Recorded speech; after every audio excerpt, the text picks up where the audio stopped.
I believe that this nation should commit itself to achieving the goal before this decade is out of landing a man on the moon and returning him safely to the Earth.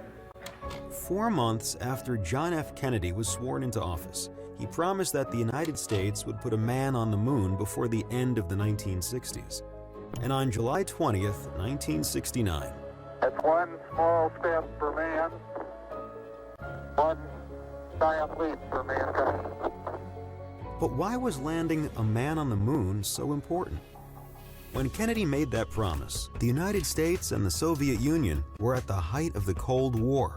A major front in that war was space. And putting a man on the moon? That would be the ultimate victory. On October 4th, 1957, the Soviet Union had launched Sputnik, the first artificial satellite and the first man-made object to orbit the Earth. Today, a new moon is in the sky, a 23-inch metal sphere placed in orbit by a Russian rocket. 1 month later, they launched Sputnik 2. The American press speculated that these launches gave Russia a military advantage in the Cold War. This marked the beginning of what would be known as the space race.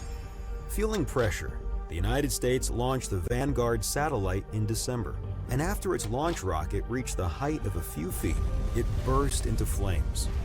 Despite the slow start, by the end of 1958, Congress passed and President Eisenhower signed the 1958 Space Act, which created NASA.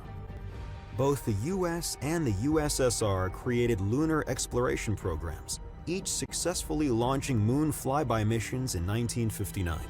But Russia led the space race. In September 1959, Luna 2 became the first spacecraft to reach the moon's surface. On April 12, 1961, Yuri Gagarin became the first human in space. The US was in dire need of a win in the space race, and it had to be something big.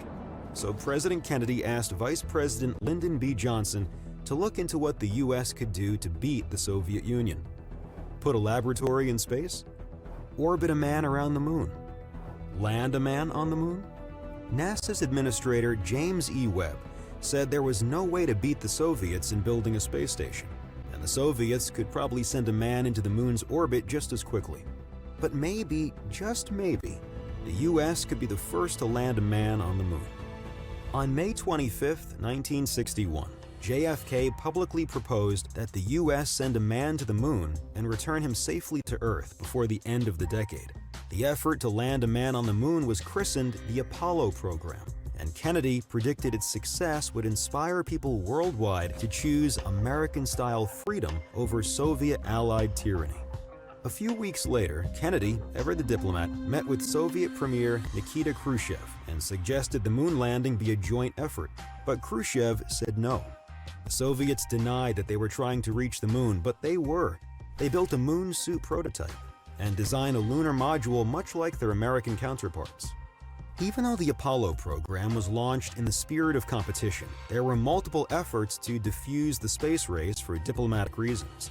In September of 1963, Kennedy even suggested that the US and Soviet Union could still work together on Project Apollo. But any prospect of cooperation ended when he was assassinated 2 months later. Apollo became a memorial to the fallen president, and the space race continued. Many firsts went to the Soviets.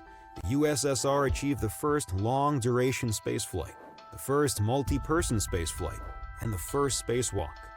In 1966, Russia pulled off the first soft landing on the moon with Luna 9, but they still hadn't put a man on the moon. On July 20th, 1969, the United States did. Only 5 months before the deadline Kennedy had set at the beginning of the decade. On that day, the Apollo 11 mission landed 2 men, Neil Armstrong and Buzz Aldrin, on the moon. They walked on the moon's surface for over 2 hours and were then brought safely back to Earth. The US had finally accomplished something big the Soviets had not, and set the stage for the future of space exploration.